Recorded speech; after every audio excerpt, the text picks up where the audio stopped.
ఏమ్రా తమ్మి గుత్త బలిసిందా? ఫోన్ లిఫ్ట్ చేస్తలేవేంది బే?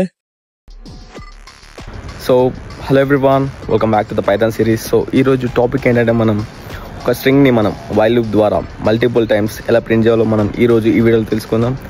సో ఫస్ట్ మీరు ఈ కన్వర్జేషన్ వినండి. హలో అన్న, చెప్పండి అన్న. ఏమ్రా తమ్మి గుత్త బలిసిందా? ఫోన్ లిఫ్ట్ చేస్తలేవేంది బే? సారీ అన్న, చూసుకోలేదు. సారీ ఏంట్రా సారీ? సారీ 100 సార్లు పెట్టు నాకు ఇప్పుడు మెసేజ్, అర్జెంట్గా పెట్టు, లేకపోతే నీకు గుద్ద పగులుతుంది రా బాయ్. సో ఆ బ్రో మన దగ్గరికి వచ్చి 100 టైమ్స్ మెసేజ్ ఎట్లా చేయాలన్న ఇబ్బంది అవుతుందని నన్ను హెల్ప్ అడిగిండు. సో మనం ఈరోజు వానికి వైల్ లూప్ ద్వారా 100 టైమ్స్ మెసేజ్ ఎలా ప్రింట్ చేయాలో మనం కోడ్ రాసి చూపిద్దాం. అండ్ ఆల్సో మీరు కూడా చూడండి, ఎప్పుడన్నా యూజ్ అవుతాయి. సో మీరు ఇక్కడ స్క్రీన్ పైన చూస్తే కోడ్ 100 టైమ్స్ ప్రింట్ చేయడానికి మనం ఇట్లా వాడతాం. సో ఎక్స్ప్లెనేషన్ ఇస్తా ఇప్పుడు. సో ఫస్ట్ వేరియబుల్ క్రియేట్ చేయాలి.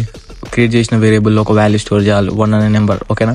సో 1 అని క్రియేట్ చేసినాక నెక్స్ట్ కండిషన్ రాయాలి. ఏమని? While 1 is less than or equals to 100 అయితే ఏం ప్రింట్ చేయాలి మనం? సారీ అన్న అనే మెసేజ్ అనేది ప్రింట్ చేయాలి. ఎన్ని టైమ్స్? 100 టైమ్స్. సో మళ్ళీ కింది స్టెప్లో మనం ఇంక్రిమెంట్ అనేది చేయాలి. సో సింపుల్, ఇట్లా ప్రింట్ చేసినాం అనుకో, మనకు ఇక్కడ స్క్రీన్ పైన చూస్తే మీకు 100 టైమ్స్ మనకు సారీ అన్న అని వస్తాయి. 100 టైమ్స్ ఏంటి, 1000 టైమ్స్ కూడా పెట్టచ్చు. సో సింపుల్గా మీరు ఇక్కడ 100 ప్లేస్లో 1000 అని పెడితే సరిపోతుంది. సో ఇప్పుడు మనం ఈ మెసేజ్ తమ్మునికి పంపుదాం, right? So this is the topic for today. If you need Python related content, then don't forget to follow me. See you in the next video.